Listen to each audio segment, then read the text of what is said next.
Initialement, j'avais intitulé mon atelier « Aimer et être aimé ». Je ne sais pas si vous avez remarqué. Et puis j'ai inversé. Être aimé et aimer. Parce que pour aimer, il faut d'abord s'aimer soi-même et savoir qu'on est aimé. C'est vrai dans nos vies, on le voit tout le temps. Alors nous les femmes, on est sans doute celles qui avons le plus ce désir, ce besoin d'aimer et aussi d'être aimées. Pourquoi? Mais parce que Dieu nous a faites comme ça. Et peut-être on est aussi celles qui avons le plus cette capacité d'aimer encore et encore et encore. Quand mes enfants sont nés, quand l'aîné est né, c'était facile, on n'avait qu'un enfant. Puis quand j'étais enceinte du deuxième, elle m'a souvent dit « Maman, comment tu vas faire pour l'aimer ?» Alors je lui ai dit « Mais le cœur d'une maman, ça grandit toujours. » Vous êtes d'accord, non? Un cœur de maman est capable d'aimer encore et encore et encore et encore. Et puis quand le troisième est né, ils ont dit « Mais maman, ton cœur il va encore grandir pour aimer encore plus. » Et finalement, oui, c'est vrai, c'est une belle image, moi je crois, parce que Dieu a mis cette capacité dans la femme d'aimer et de donner toujours et encore de l'amour. Et en même temps, c'est le domaine, sans doute, dans nos vies de femmes, où nous avons toutes été le plus blessées. Où nous avons toutes été déçues, où nous avons toutes souffert. Quelles que soient nos conditions sociales, quelles que soient nos conditions de vie, nos histoires, quel que soit notre âge aussi. Je suis sûre de la plus jeune ici, à l'aînée parmi nous, on pourrait toutes partager pendant des heures nos histoires où nous avons souffert et on nous a des fois imposé des souffrances au niveau de l'amour. Femme en mal d'amour, c'est aussi comme ça que j'aurais pu intituler cet atelier.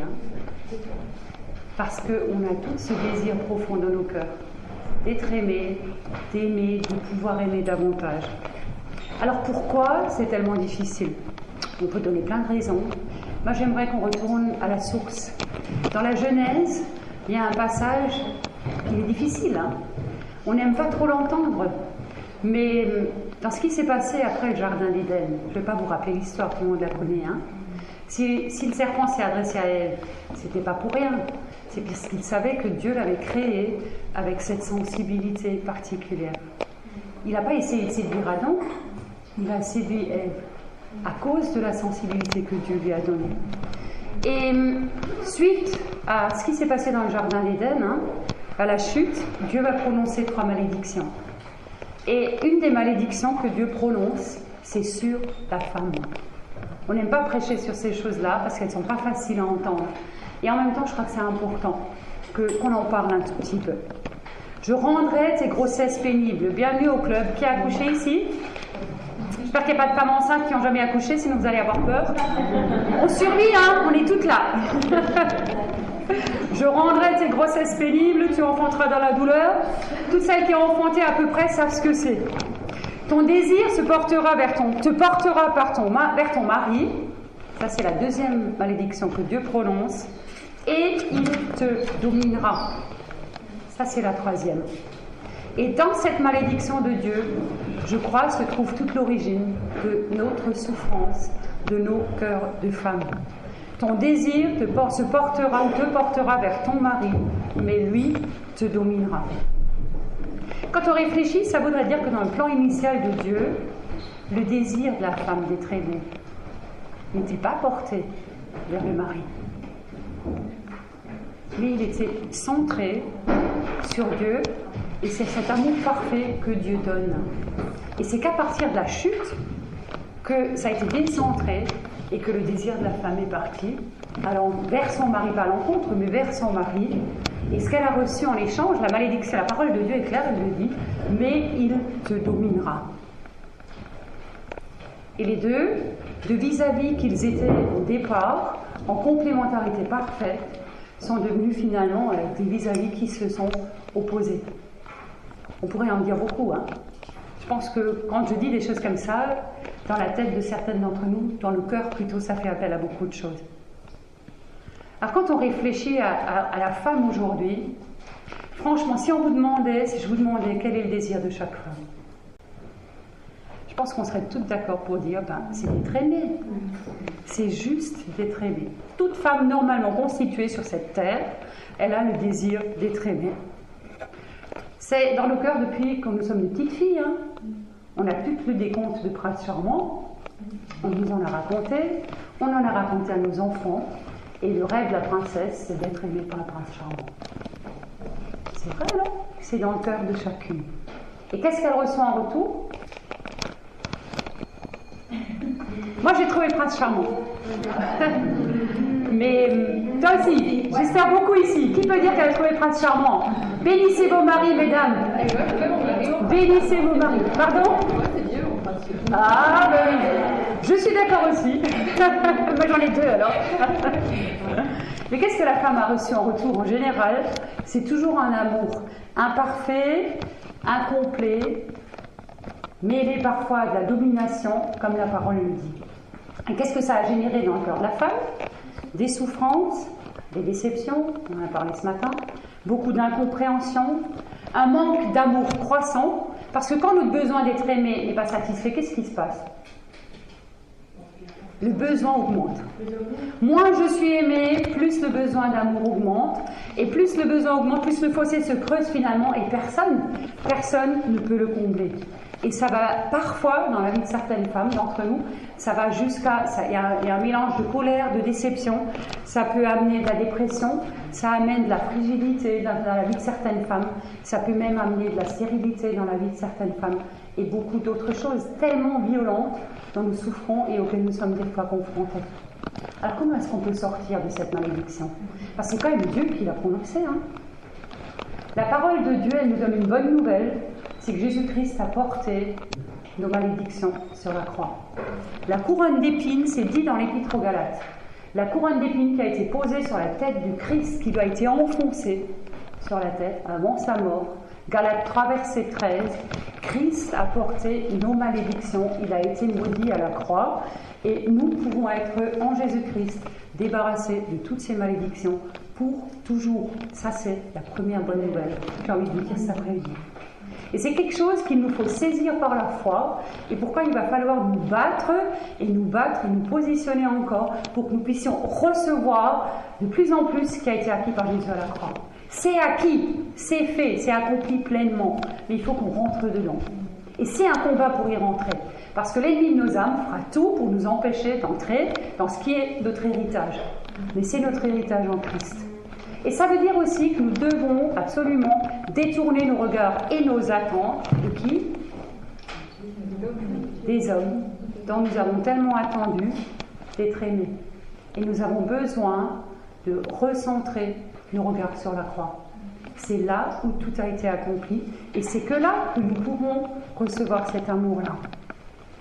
Dans Jérémie 3, il est écrit, Jérémie 31, verset 3, « Je t'aime d'un amour éternel, dit l'Éternel. » Qui d'autre que Dieu peut nous dire ça?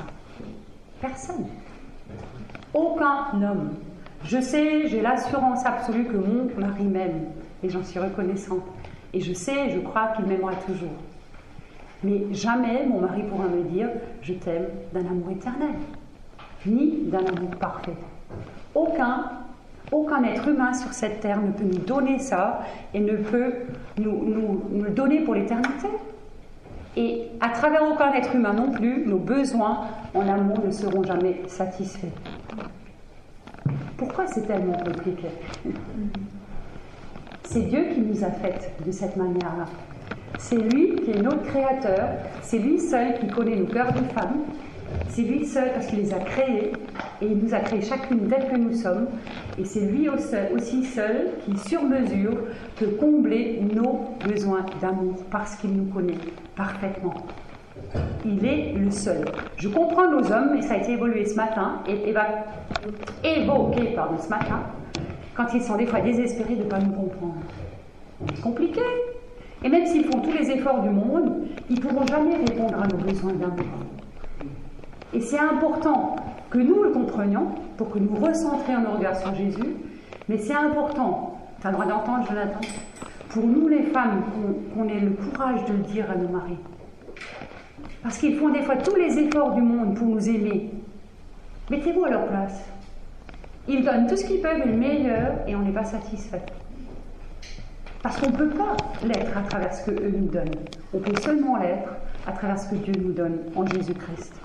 Et je crois que c'est important cet après-midi, peut-être avant qu'on aille plus loin, qu'on prenne conscience de ça. Du fait qu'on a besoin de recentrer nos attentes sur Jésus. Vous savez, je fais beaucoup d'accompagnement, je travaille beaucoup avec les femmes, je n'accompagne pas les hommes. C'est normal, c'est aussi un principe dans mon ministère.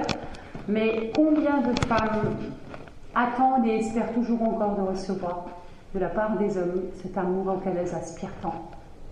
Et puis là, on est dans un sens, c'est facile de se dire oui, ok, j'accepte, et puis finalement, naturellement, notre cœur il repenche de nouveau, il repart tout de suite.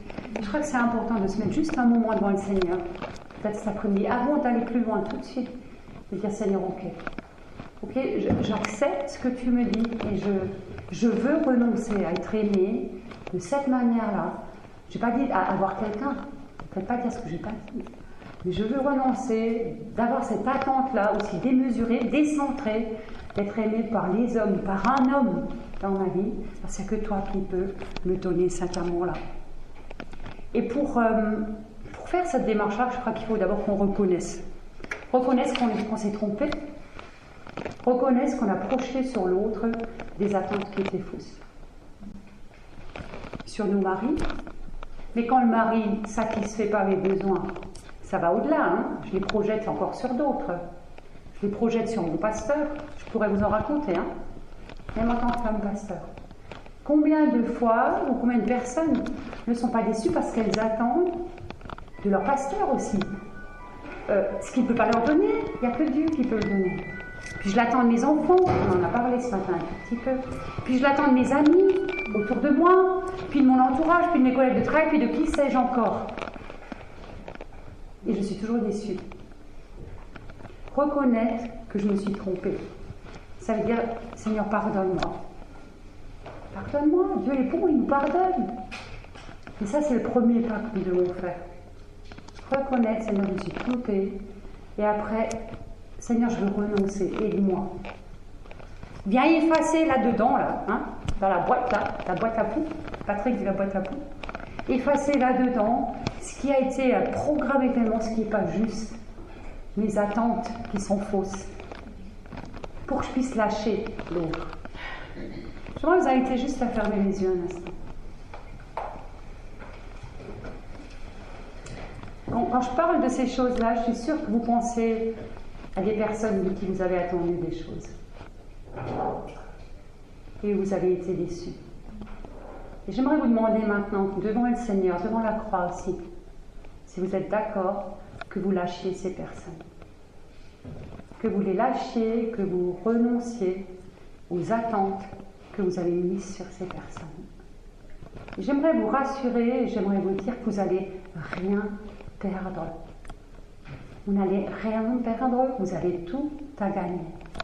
Parce que si vous lâchez d'un côté ce qui est terrestre et ce que vous attendez des hommes, vous allez recevoir d'en haut. Alors vous pouvez recevoir cet amour parfait que le Seigneur veut révéler, déverser dans nos cœurs à travers l'Esprit Saint, mais aussi en Jésus-Christ. Juste lâcher. Lâchez ces personnes. Ça peut être vos conjoints, ou vos partenaires, celles qui ont des partenaires. Ça peut être vos enfants. Combien de fois on s'attache et on s'agrippe à nos enfants parce qu'on attend, quand le conjoint ne donne pas, on attend de la part des enfants. Lâchez-les cet après-midi. Lâchez-les cet après-midi. Si tu veux les lâcher, lève juste ta main. Les autres ont les yeux fermés, papa. Lâche-les cet après-midi. Dis-le au Seigneur dans ton cœur. Seigneur, je les lâche. Nommez-les au Seigneur. C'est un pas de foi ce qu'on fait. Vous savez, ça commence toujours par une décision libre dans nos cœurs.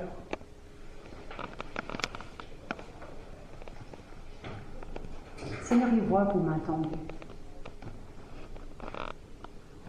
Seigneur, il voit que vous m'attendez. Seigneur, je les laisse à tes pieds. Je reconnais que je me suis trompée.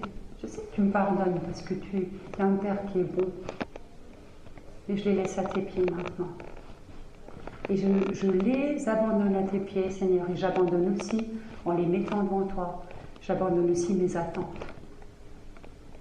Là où je me suis trompée, Seigneur. Je pensais que quelqu'un, que tel ou tel pourrait me donner. Je pensais qu'il pouvait m'aimer. Je croyais, Seigneur, je me suis trompée.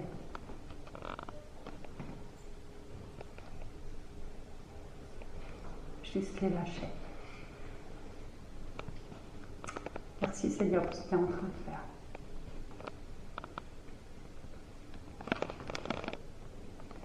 Je te demande, Seigneur, que tu nous aides à redresser nos regards cet après-midi. À laisser à tes pieds, comme on l'a dit, mais aussi à relever nos regards, Seigneur, et à les fixer sur toi. À fixer nos regards sur toi.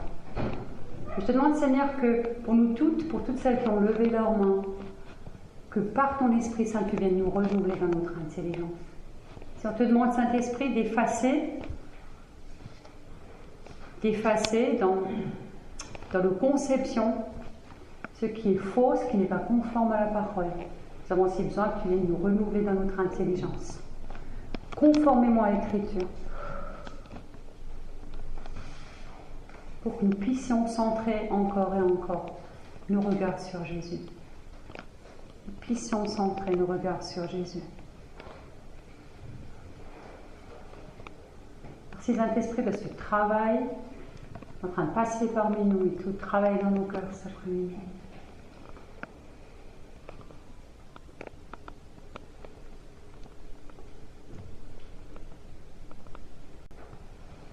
J'aimerais vous encourager aussi à ne pas le faire maintenant parce que je vais continuer de prêcher d'abord, mais peut-être aussi après si c'est amené comme ça. Et sinon, souvenez-vous-en, des fois c'est même important de vous couper de certaines personnes, pas vos conjoints, attention, je précise, mais de personnes dont vous avez attendu faussement de l'amour et des choses que vous ne pouviez pas attendre, que vous ne pouviez pas recevoir. D'accord ? Vous avez compris ce que je dis ? Couper dans le sens de plus les voir beaucoup. Non, alors c'est bien que tu poses la question. Non, pas couper physiquement dans le sens où on ne va plus les voir, où on ne va plus avoir de contact avec ces personnes-là, mais couper les attentes. D'accord ? Couper clairement, c'est spirituellement qu'on peut le faire, la prière tout simplement. Couper nos attentes. Amen. Dans le Cantique des Cantiques, la bien-aimée est invitée à centrer son regard sur le bien-aimé. Si on lit le Cantique des Cantiques, on peut être que émerveillé par cette attirance constante du bien-aimé vers la bien-aimée et cette invitation constante à l'amour, mais à centrer son regard sur lui. Et le bien-aimé, dans le Cantique des Cantiques, il attire la fiancée. Et c'est comme ça que Jésus veut nous attirer dans son amour. Et si nous nous laissons, ça j'ai envie de le dire, si nous nous laissons attirer dans l'amour de Jésus, alors nous serons beaucoup moins dépendants et attirés. Nous aurons beaucoup moins le besoin d'être attirés vers de l'amour que d'autres, dont nous espérions que d'autres pourraient nous donner. Recentrer sur Jésus. J'aimerais vous parler un petit peu d'Esther. Je vous ai dit que je ne peux pas m'empêcher de parler d'elle. C'est vrai, je l'aime tellement. Et puis plus je travaille le livre d'Esther, plus je me rends compte que je ne sais pas grand-chose. Parce je crois qu'à travers l'histoire d'Esther, on peut aussi apprendre à se laisser aimer et à aimer. Et j'aimerais, avant de parler d'elle directement, brosser le tableau de deux femmes qu'on voit dans la Bible. Et le Seigneur m'a vraiment interpellée là-dessus. Alors la première, c'est Esther. Puis il y en aura une autre. Dans le texte, il nous est dit, et ça me dérange tellement, et je sais que plein de femmes, quand vous commencez à lire Esther, quand vous voyez ça tout de suite au début, je vais vous dire le verset, chapitre 2, verset 7, il est dit, elle était bien faite, elle était belle, etc. On a entendu parler. Alors vous fermez votre Bible, vous dites ça, c'est pas pour moi, ciao, je ne suis pas comme ça. Je ne vous demande pas de lever la main qui pense ça, mais je sais qu'il y en a plein. C'est pas vrai ? Elle était belle, elle était bien faite. Moi j'aime bien quand ma Bible elle dit, elle était bien faite. Ça me plaît beaucoup mieux que de dire qu'elle était belle. Vous savez pourquoi ? Parce que c'est Dieu qui l'a faite. Dis à ta voisine que c'est Dieu qui t'a fait. Et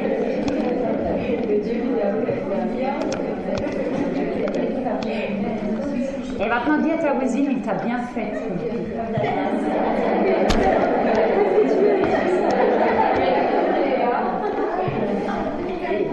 Vous croyez qu'il s'est planté, le créateur?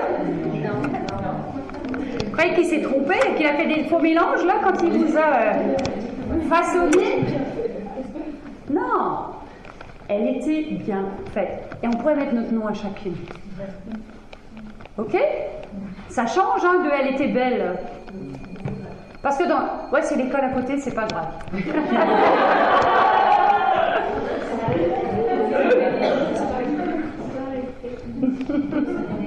Alors, un peu plus loin dans le texte, ça je l'ai déjà cité, mais je vais y revenir aujourd'hui.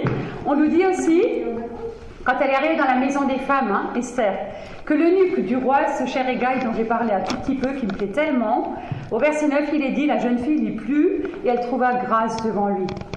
Et encore un peu plus loin, au verset 15, Esther trouvait grâce aux yeux de tous ceux qui la voyaient. Puis au verset 17, le roi aima Esther plus que toutes les autres femmes, et encore, elle obtint grâce et faveur, et le roi mit la couronne royale sur sa tête. Alors je me suis quand même demandé, mais Seigneur, qu'est-ce qu'elle avait de si extraordinaire? Je vous ai dit, hein, on nous dit, dans ma Bible, on ne dit pas qu'elle était belle, mais bien faite. On ne nous dit pas si ses cheveux étaient blonds et longs. Je ne parle pas des blondes, je serais mal placée. On ne nous dit rien de sa taille, de son poids, de son tour de poitrine, de ses kilos. D'accord? Et ça fait du bien d'entendre ça, non? Par rapport à ce qu'on nous dit dans les médias, ça change. Et en arrivant au palais, je me suis dit, c'était une esclave, hein? C'est une fille pauvre. Et elle ne devait pas être habillée dernier cri, hein? Elle devait être toute simple et ordinaire. Et ce qui est beau dans l'histoire d'Esther, lorsqu'elle va être présentée au roi, après le temps de préparation, j'y reviendrai après, vous savez ce qu'elle a fait? Elle n'a rien demandé de plus que ce que ce cher Égaï lui a dit de prendre. Rien d'autre. Dans toute sa simplicité, comme elle était. Telle qu'elle était. Et je trouve que ça, c'est beau. Donc on peut supposer qu'elle était juste elle, dans sa simplicité, correcte, mais en tout cas sûrement pas, comme on peut s'imaginer les femmes aujourd'hui, qui seraient introduites. Je cite pas, j'ai failli citer quelqu'un, comme c'est enregistré, voilà, le cher gouvernement français. Merci Seigneur, je n'ai rien dit. Voilà, elle ne devait pas ressembler à une femme. Non, mais c'est vrai, à une femme comme aujourd'hui on se les imaginerait. D'accord? Où on nous les montre. Alors il y a une deuxième femme de la Bible dont j'aimerais parler, et je voudrais la comparer à Esther. On ne sait pas grand-chose d'elle, mais suffisamment pour la décrire. Il s'agit de la fille d'Hérodiade. C'est intéressant, hein? Hérodiade, la femme de Philippe, mais maîtresse d'Hérode Antipas. D'accord? C'est Jean-Baptiste qui va les interpeller. Et ça va lui coûter cher à Jean, hein? Ça va lui coûter sa tête. Hein? Vous connaissez l'histoire. Hérode avait organisé un festin pour son anniversaire. Hérodiade est présente avec sa fille. On ne sait même pas son nom. Quand on sait combien dans la parole le nom est important, elle ne porte même pas de nom. Elle vient et elle danse devant le roi. Et là aussi le texte nous dit « Et elle plut au roi ». Comment est-ce qu'on s'imagine cette jeune femme-là? Comment est-ce qu'on la décrirait? On mettrait au-dessus le mot top modèle? Je dirais avec tout ce qu'il faut là où il faut? Ben oui. Peut-être juste quelques tissus et quelques vêtements légers. En tout cas, elle a attiré son regard. Mais la question, c'est quel regard ce roi-là a-t-il posé sur elle? Pour les deux femmes, dans les deux textes, il nous est dit, c'est les mêmes mots, la jeune femme lui plut. Mais vous remarquez que c'est radicalement différent? Est-ce qu'il s'agit de la même beauté? Et est-ce qu'il s'agit du même regard qui est posé? Je ne crois pas du tout, hein. Je pense bien davantage que les deux femmes représentent, si vous voulez, deux archétypes, hein, des modèles de femmes radicalement opposés aujourd'hui. Mais qu'on connaît aujourd'hui, hein, dans notre société. Et ça m'amène à nous poser une question, même si elle va nous déranger, même si on est en église. À quel modèle je veux ressembler? Parce que bien sûr, sous couvert d'une apparence, excusez-moi même, risque de vous choquer, mais sous couvert d'une certaine apparence religieuse et spirituelle, On va tout dire, mais je veux ressembler à Esther.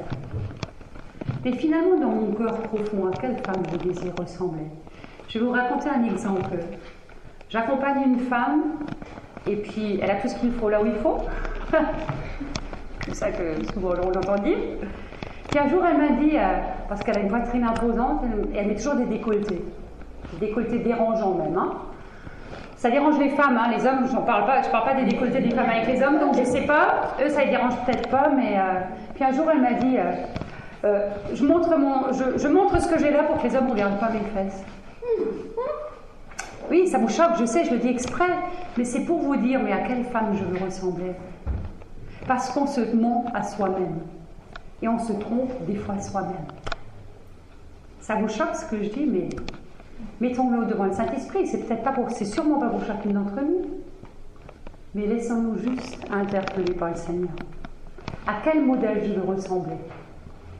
De quelle beauté est-ce que je souhaite, je désire être revêtue? Esther représente cette femme, pleinement femme, telle que Dieu l'a faite. Et le texte dit, je l'ai dit plusieurs fois, elle était bien faite. Et puis, cette autre jeune femme, dont nous ne connaissons même pas le nom, correspond à un autre type de femme, celui qu'on élève aujourd'hui dans notre monde. Mais souvenons-nous que quand Dieu a créé la femme, ce qu'il a dit, c'était très beau. Et moi, je m'imagine toujours Adam, quand il a ouvert les yeux, il a dû dire « Waouh ! Enfin, os de mes os et chair de ma chair !» Moi, il devait être émerveillé, épaté, là, le cher Adam. Vous ne croyez pas? Moi, je le vois très bien, je m'imagine très bien le film là-dessus, Adam. Ah, épaté par la femme que Dieu a mis devant lui. C'était très bon ce que Dieu a fait. D'accord? Mais on ne nous décrit pas en nous disant elle était de cette taille-là, etc., etc. Elle correspondait à ce modèle-là. C'est nous qui avons transformé, nous, la société, la femme en top modèle. Il y a une grande différence entre les deux. Et la fille d'Hérodiade, qui a dansé pour Hérode, représente ça. Et c'était sans doute pas très simple, en tous les sens du terme. Esther a obtenu la faveur du roi. L'autre jeune fille a obtenu, faut-il dire, les faveurs du roi. La question reste ouverte. En tout cas, elle a eu ce qu'elle désirait, c'est sûrement pas ce que Dieu lui avait dit de demander. À qui je souhaite ressembler? Je vais vraiment vous laisser cette question. Aimer et être aimé, j'ai dit tout à l'heure, pour être aimé, ou pour aimer, pardon, il faut d'abord s'aimer soi-même. Et la parole de Dieu dit, enfin, le commandement c'est clair, tu aimeras ton Dieu au premier et ton prochain comme toi-même.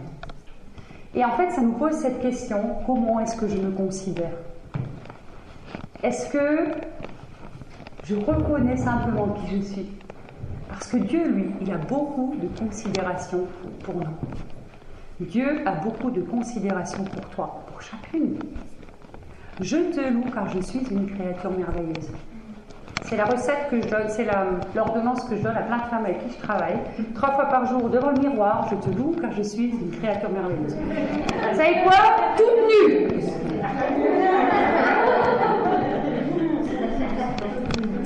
Mais ça nous fait rire, mais vous savez, des fois j'accompagne des femmes, elles n'osent pas aller chez le médecin parce qu'elles n'osent pas se dévêtir chez le médecin. Vous imaginez la souffrance pour ces femmes-là de ce que c'est? Combien de femmes sont dans cette situation-là? C'est pas ce que Dieu veut pour nous.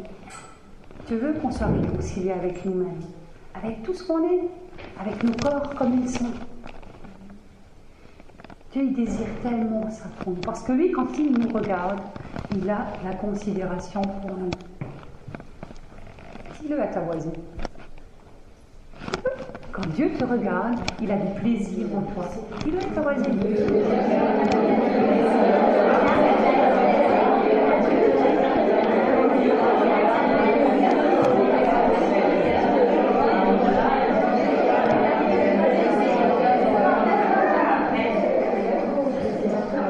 Et je vous le dis vraiment, il faut le faire.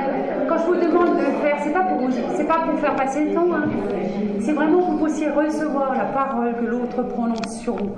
En plus, vous êtes entre femmes. Si un homme vous le dit, c'est jamais très clair. Hein, c'est le genre d'exercice qu'il vaut mieux pas faire quand les hommes sont là. Mais oui. Mais quand on se le dit entre nous, entre sœurs, il faut que la parole, elle pénètre dans nos cœurs. Dieu a de la considération pour toi. Et j'aimerais dire, quand il t'a fait, il ne s'est pas trompé. Quand il t'a tissé dans le sein de ta mère, et que tous tes jours étaient déjà comptés devant lui, il ne s'est pas trompé. Et la parole de Dieu dit, il t'aime comme la prunelle de ses yeux. Tu as de la valeur pour lui, tu es précieuse pour lui. Et j'aimerais te dire quelque chose cet après-midi, arrête de te faire du mal.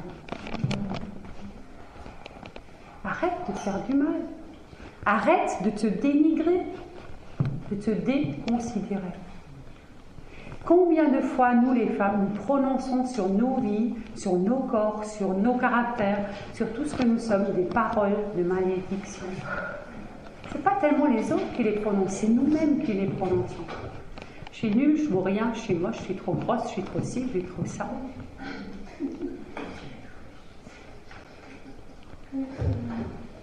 Combien, si seulement on se rendait compte combien on attriste le cœur de Dieu quand on fait ça.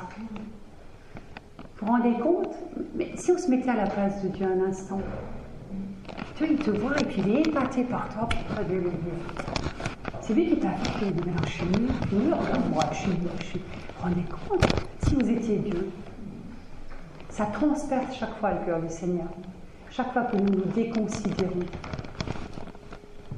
Arrête de croire ce que le monde et les médias, et même les hommes, peut-être parfois surtout les hommes, arrête de croire ça, ce que les hommes pensent de toi, parfois disent de toi, et le regard que les hommes posent sur toi.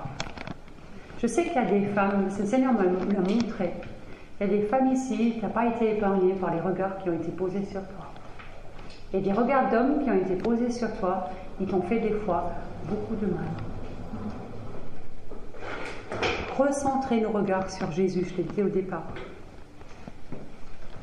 Arrête de croire tous les mensonges qui te font croire que lorsque tu seras ça, au top, dans tous les domaines, tu seras plus aimable. C'est faux, c'est un mensonge que je dénonce. Aimable dans le sens que les autres vont plus t'aimer parce que tu seras ça ou ça, parce que tu auras 10 kilos de moins et que sais-je encore. Arrête de croire ces choses-là. Et puis je voudrais dire autre chose, parce que ça existe aussi, et on le fait parce qu'on va mal. Arrête aussi, dans le sens inverse, de jouer au jeu de la séduction, pour celles qui sont dans ces choses-là. Même dans l'église, des fois. Et je le dénonce pas pour accuser, je le dénonce pour qu'on puisse en être libéré cet après-midi. Parce que celui qui se frotte les mains de tout ça, c'est l'ennemi de nos âmes. C'est lui qui utilise nos blessures et nos souffrances pour nous rendre esclaves encore un peu plus et nous faire souffrir encore un peu plus. Je crois que c'est important qu'on se pose cette question cet après-midi. Quelle voix est-ce que je veux entendre? Ce que le Seigneur me dit aujourd'hui, ce que le Saint-Esprit me dit, ou ce que j'ai emmagasiné peut-être des fois pendant des années. Simplement à travers tout ce qui est véhiculé dans le monde et dans notre société, et aussi dans mon histoire. Qu'est-ce que je veux entendre? Qu'est-ce que je veux écouter? La voix du roi qui dit, comme pour Esther, il aima Esther et elle obtint grâce et faveur, et il mit sur sa tête la couronne royale. Ce roi-là, il te dit la même chose cet après-midi. Je t'aime. Tu as trouvé grâce et faveur à mes yeux. Et c'est sur ta tête que je veux poser cette couronne royale.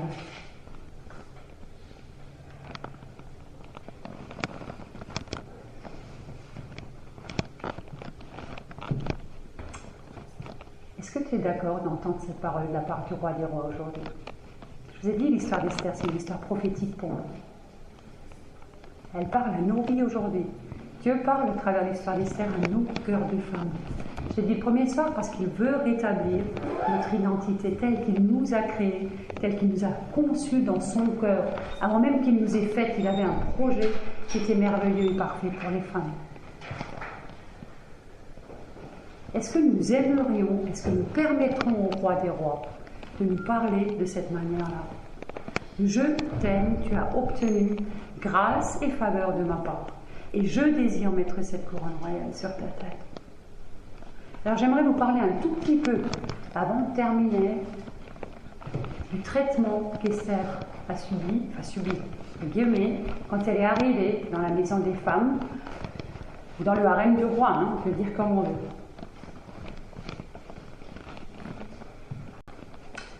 J'ai dit l'autre jour, elle est arrivée, elle n'a pas choisi. Elle n'avait rien demandé, elle était sûrement heureuse là où elle était. Elle a été emmenée, bon gré, mal gré, on ne le sait pas. En tout cas, elle s'est toujours soumise, on ne dit jamais qu'à aucun moment elle a réagi ou elle s'est révoltée. Elle a simplement suivi le protocole et elle a accepté. Donc elle a eu droit à un traitement de faveur, ça aussi je l'ai déjà dit. J'ai envie de dire que ce traitement de faveur, il vaut largement tout ce que vous pouvez trouver dans le monde. Largement. Moi j'aime bien me soigner, j'aime bien qu'on prenne soin de moi. Si j'avais le temps, j'aimerais bien, les moyens aussi, j'aimerais bien m'installer chez l'esthéticienne pendant des heures. Un petit soin par-ci, un petit massage par-là, ici. J'ai pas le temps. D'accord? C'est vrai, j'ai pas le temps. Mais je dis pas que j'aime pas ça. Puis Esther, elle a eu droit à ça, on va le voir tout à l'heure. 2 fois 6 mois, waouh, une année. Alors certaines parmi vous allez dire, ah non. D'ailleurs, je sais qu'il y a des femmes, vous ne supportez pas du tout de prendre soin de vos vies. Vous ne supportez pas du tout de prendre soin de vos corps. Mais le Seigneur, il ne veut pas qu'on néglige nos corps. Le Seigneur, il ne veut pas qu'on néglige notre apparence extérieure. Le Seigneur se réjouit quand nous faisons belles pour lui. Oui. Le matin, quand vous vous levez, il voit votre tête, il vous aime comme vous êtes. Mais quand vous avez fini devant le miroir après, il est heureux de vous voir comme ça. Il dit, ouais, super, elle est belle aujourd'hui. Ouais. Mettez-vous devant le miroir. Dites-vous ça. Merci Seigneur, parce que toi, tu dis que je suis la plus belle. Alors moi, j'ai la grâce d'avoir un mari qui me dit tous les jours, au moins 3 fois par jour, chérie, t'es belle. C'est vrai, je le dis. Mais ouais. Jonathan, tu lui diras, il sait que c'est la vérité.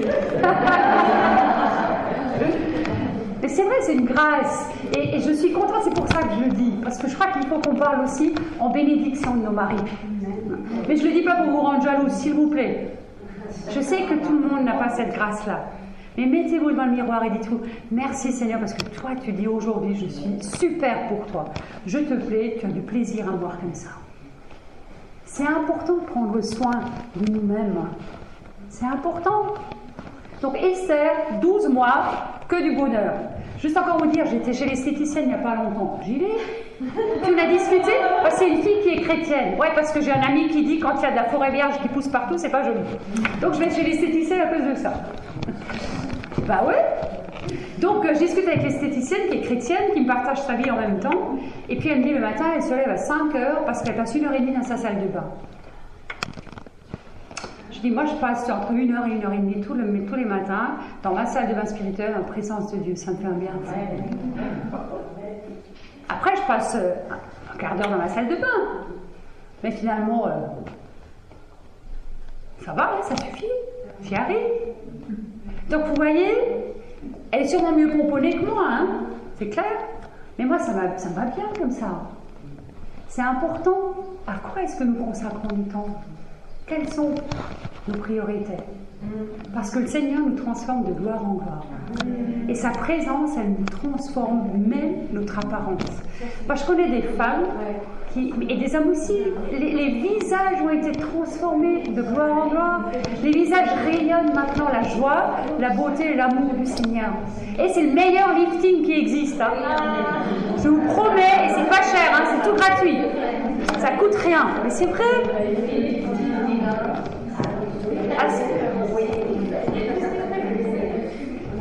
Pour Esther, ce que je voudrais vous dire, ce qui est important, c'est qu'elle a accepté de se soumettre au protocole qu'on lui a imposé.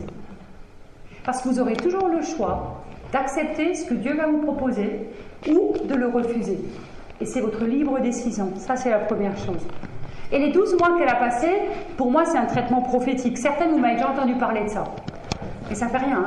Ça fait un rappel, et puis on a toujours besoin d'y repasser aussi. Et ce traitement, il était nécessaire pour Esther, il était indispensable pour qu'elle puisse un jour se présenter dans la chambre nuptiale devant le roi, dans l'intimité, quand ce sera son tour et le bon moment.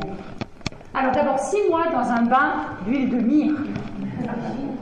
Waouh! Elle va être douce après ça. Hein? Mais qu'est-ce qu'elle symbolise, l'huile? L'huile, c'est l'Esprit Saint. L'huile, c'est l'Esprit Saint. Et la myrrhe? Ah, alors la myrrhe? Ouais! 6 mois pour mourir à nous-mêmes. Bienvenue au club. Bah ouais, c'est ça que ça symbolise. 6 mois pour mourir aux choses anciennes. 6 mois pour mourir au passé. 6 mois pour mourir à soi-même, à ses illusions, à tout ce qui dans nos vies, des fois, pue la mort, excusez-moi pour l'expression. Et oui, c'est un temps de passage qui est indispensable. Pour naître et pour vivre, on l'a entendu ce matin, il faut d'abord mourir, passer par la mort pour renaître à la vie et à la vraie vie. Pour être transplanté du royaume des ténèbres au royaume de la lumière, c'est un passage qui est obligé. Je n'ai pas beaucoup de temps pour parler de ça. 6 mois avec des bains d'huile de myrrhe. Tous les jours, encore et encore et encore et encore. Le Saint-Esprit montre à chacune de nous, si nous disons oui, quel est ce temps, combien de temps ça va prendre. Dans chacune de nos histoires, c'est différent. Mais c'est un passage qui est obligé. Et après ça, 6 mois dans le bain, dans des baumes aromatiques, et des parfums. Alors dans la parole de Dieu, le premier rôle des baumes, c'est de guérir les cœurs. C'est pour guérir les cœurs. Qui d'entre nous ici peut dire qu'il n'a pas besoin de guérir certaines plaies?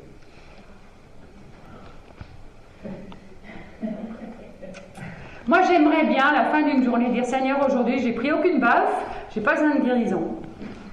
Ça vous arrive? Allez, c'est rare. C'est rare. D'accord? On en a besoin tous les jours.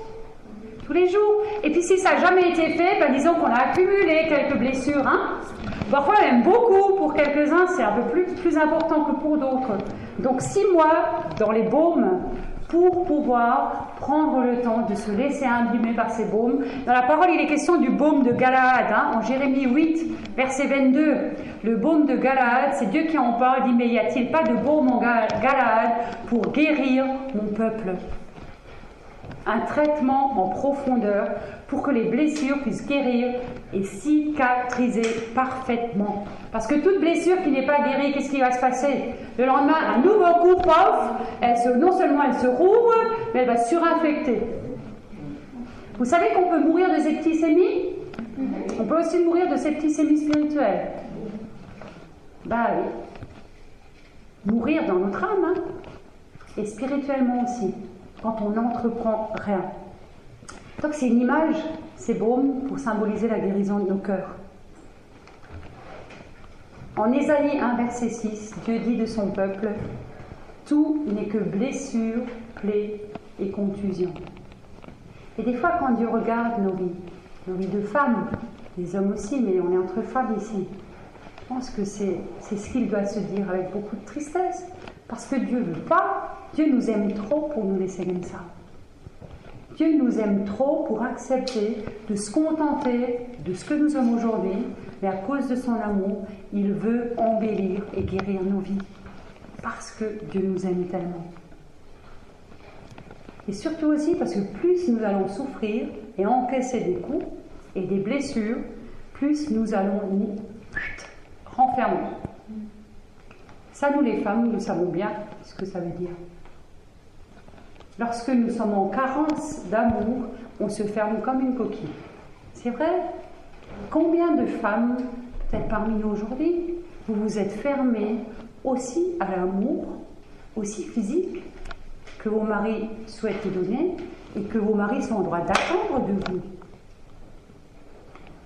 Quand la parole de Dieu dit que Dieu nous a créés différents, l'homme et la femme, en complémentarité, aussi pour partager l'intimité sexuelle, c'est pour qu'on s'en réjouisse et pour qu'on en jouisse, pas pour qu'on se refuse l'un à l'autre, pas pour que nous soyons en souffrance dans ce domaine-là. C'est la plus merveilleuse chose que Dieu ait donnée à l'homme et à la femme. C'est ce qu'il y a de plus beau, cette intimité que le Seigneur a voulu. Mais combien ça n'a pas été bafoué, détourné, malmené, et combien ça n'a pas détruit les cœurs et parfois les corps des femmes, aussi des hommes, mais en particulier des femmes. Et quand nous souffrons, nous nous fermons. Nous le savons, nous fonctionnons comme ça, les femmes. Un homme ne fonctionne pas de la même manière. Je ne vais pas prêcher sur les hommes cet après-midi, on pourrait, parce qu'un homme ne marche pas du tout de cette façon-là. Mais une femme, quand elle est en souffrance, elle ferme tout. Et elle dit non. Mais quand nous nous fermons, les hommes, c'est qu'une image de la manière dont nous risquons aussi de fermer nos cœurs au Seigneur. Nous ne pouvons pas nous fermer à l'amour que nous recevons des autres, même si nous ne devons pas dépendre de celui-là, je l'ai suffisamment dit au début, et vouloir dire Seigneur, à toi je t'ouvre grand mon cœur, vas-y guéris. Parce qu'on ne peut pas faire fermer.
Tu peux venir au piano, s'il te plaît?